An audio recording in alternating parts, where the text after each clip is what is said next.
All right, we're going to welcome up our next speaker. Hi, Mark. Hi. Hi. Very nice to meet you. Nice to I'm meet Laura. you. Hi, Laura. So, Mark, you're with First Robotics. That's correct. Can you tell us a little bit about what that is? So, first of all, First is a number of programs. So you just Okay. talked to Cheryl and their organization. Yes, and she did mention you. Okay, they run Junior Lego League, First Tech Challenge. We run the high school program. Okay. So it's students that are 9th to 12th grade. They build big robots, pretty much custom robots. There are a few elements they have to use that are common, like the computer, some of the motors, the battery, and then there's a number of restrictions on size and some of those kind of things for the robot. And they play a game, much like you probably heard about all the other games. They play on a very big field. The field is 27 feet by 54 feet, and they play 3 robots against 3 robots. And every match they play, their partners change, and who they play against changes. So it's a pretty wide open competitive environment, and the robots are very sophisticated. Wow. So go ahead and hold it even closer, just uncomfortably close. Can you tell us about, we have some students here today. Unfortunately, we're not able to pan over to them. So can you describe what's kind of just off camera and what everybody's got going on over here? So one of the things that we look at, with the other programs is contained within a very small playing field. And obviously with the big robots, the tasks they do involves big elements. This year's game has wiffle balls that are 5 inches in size, and on the playing field there's 650 wiffle balls. So they're trying to shoot those into goals and score points by shooting wiffle balls. So they got to pick them up off the field. They've got to shoot them very accurately because the goals are pretty small, and it's all about speed and getting around the field. So it's pretty fun. So they're showcasing robots from this year and robots from prior year's games. So every year, new game, new robot, and new challenge. Wow, very cool. And how many students are active this year? Oh gosh, we have 208 teams in the state. Okay. The average size of a team is about 23 students. So the size of the teams ranges from as low as like 5 or 6 to as large as like 70 or 80. Wow. So they're big programs, and you say, so how can 80 kids work on a robot? Right. Well, they can't. A lot of what they do is outreach in the community. If you think of a robotics team, because we don't get any state funding or anything, they actually have to raise the money for the team. So you think about it, it's kind of like a small business. They have marketing groups. They have groups that go out and talk to companies to raise funds, and they have groups that go out into the community and promote science and technology. They'll go to the Science Museum, or they'll go to the Children's Museum, or they'll go to the Children's Hospital, or they'll go to the Works, or they'll come here and demo their robots and show people what they're doing, so that they get the word out about what the program's like, so then they can get funding and and then they market to other teams. They've all got websites, they've got Twitter handles. They use all the social media to promote their team. So you've answered my next question, which I love, which is I was going to ask you about some of those intangibles, beyond the STEM, beyond the robotics and the engineering themselves, which are sort of the obvious outcomes of participating, talking about that marketing and the fundraising and the business thinking and the social networking, I think is fascinating. Do you see kids mostly stay in STEM, or does that kind of open up all sorts of next steps as they get exposure? Because we kind of do engineering and robotics, we naturally attract kids that are interested in those fields. But in fact, 90% of them go on to do STEM-related work.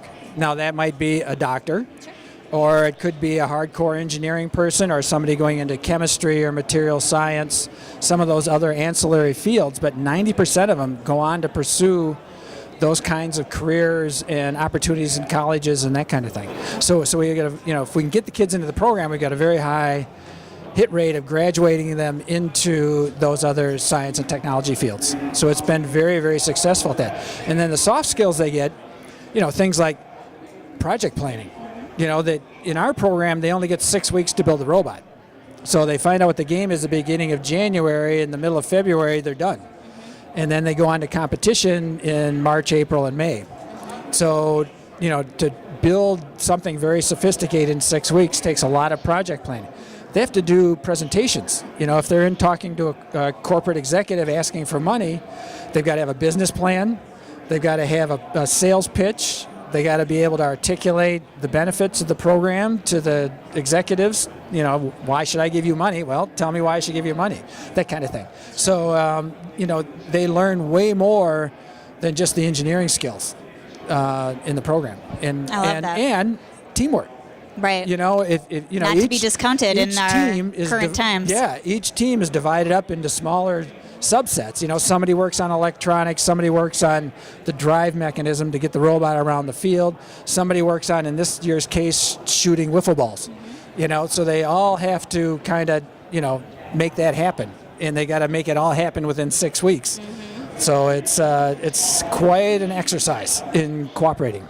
Fantastic. So Cheryl talked a little bit about how people can be involved also as coaches, mentors. Absolutely. What are some of those ways? There's a lot of people here who are obviously interested in this space. Do you take volunteers or? Absolutely. So we have an event this weekend up in Duluth. We have 123 teams competing, and we have 260 volunteers that are making that happen. And it's everything from inspectors to make sure that they follow the rules with the robots, judges that actually give out awards for things like making a business plan, and then other people, to queue the robots up, referees for the field, all those kind of people help run it. And then when you get down to an individual team, there's all sorts of skills that are needing. Something as simple as getting a team from, say, Minneapolis to Duluth and staying in Duluth and getting fed. When you've got 50 people, that's quite a travel arrangement job. Absolutely. To make something like that happen. So if somebody wants to do a business plan with students, they don't have to know anything about the robot, but they got to know how to write a business plan. So you can bring in financial people from those kinds of things. And then, of course, engineers. And the engineers love it. They love making the systems. They love doing the mechanics, helping the kids solve the problem, which is always, not enough time, not enough skill, not enough money. Very classic engineering problems. Right.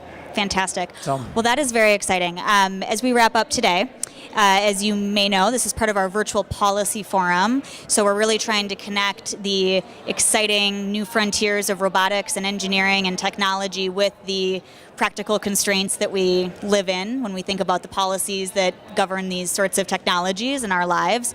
And we've been asking our guests today if you had something on your policy wish list that could open more doors or fund more kids getting exposure to STEM or provide the infrastructure that you need, what might that look like to you? Oh, gosh. That covers a lot of ground. It starts everything from teaching computer science in the classroom, which we don't do a very good job of, to funding and help. Right now we're completely corporately funded, so that's an area that Sure. we could grow more. Getting recognition for science and technology. One of the things that FIRST was really founded on was celebrating science and technology. When I grew up as a student, it was all about going to the moon.